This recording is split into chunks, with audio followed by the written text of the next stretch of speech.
बिस्मिल्लाहिर्रहमानिर्रहीम। पंजाब रंग नज़ारे यूट्यूब चैनल के प्यारे प्यारे व्यूअर्स, आज मैं आप एक मुख्तसर सी वीडियो लेकर आपकी खिदमत में हाजिर हूँ। और ये वीडियो एक किले के मुतल्लिक है जिसका नाम काफ है और ये सऊदी अरब में वाक़या है।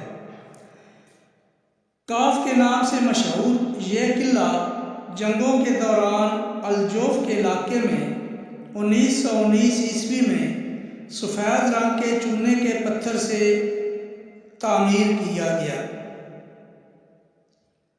ये किला अपने फ़न तामीर, खूबसूरती और मजबूती की वजह से अपनी मिसाल आप है।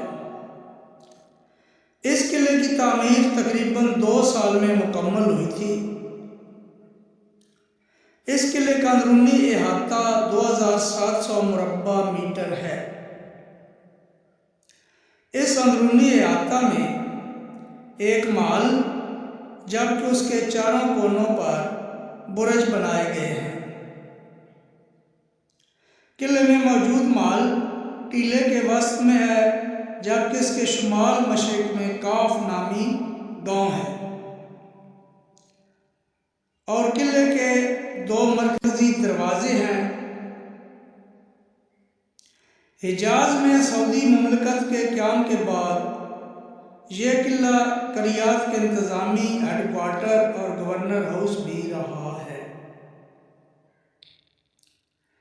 और 1938 ईस्वी में सऊदी इंतज़ामी हेडक्वार्टर को रियाज में मुंतकिल कर दिया गया। यानी यह किला 1938 तक सऊदी हुकूमत का दारुल खिलाफा रहा है, जो अब तब्दील होकर रियाज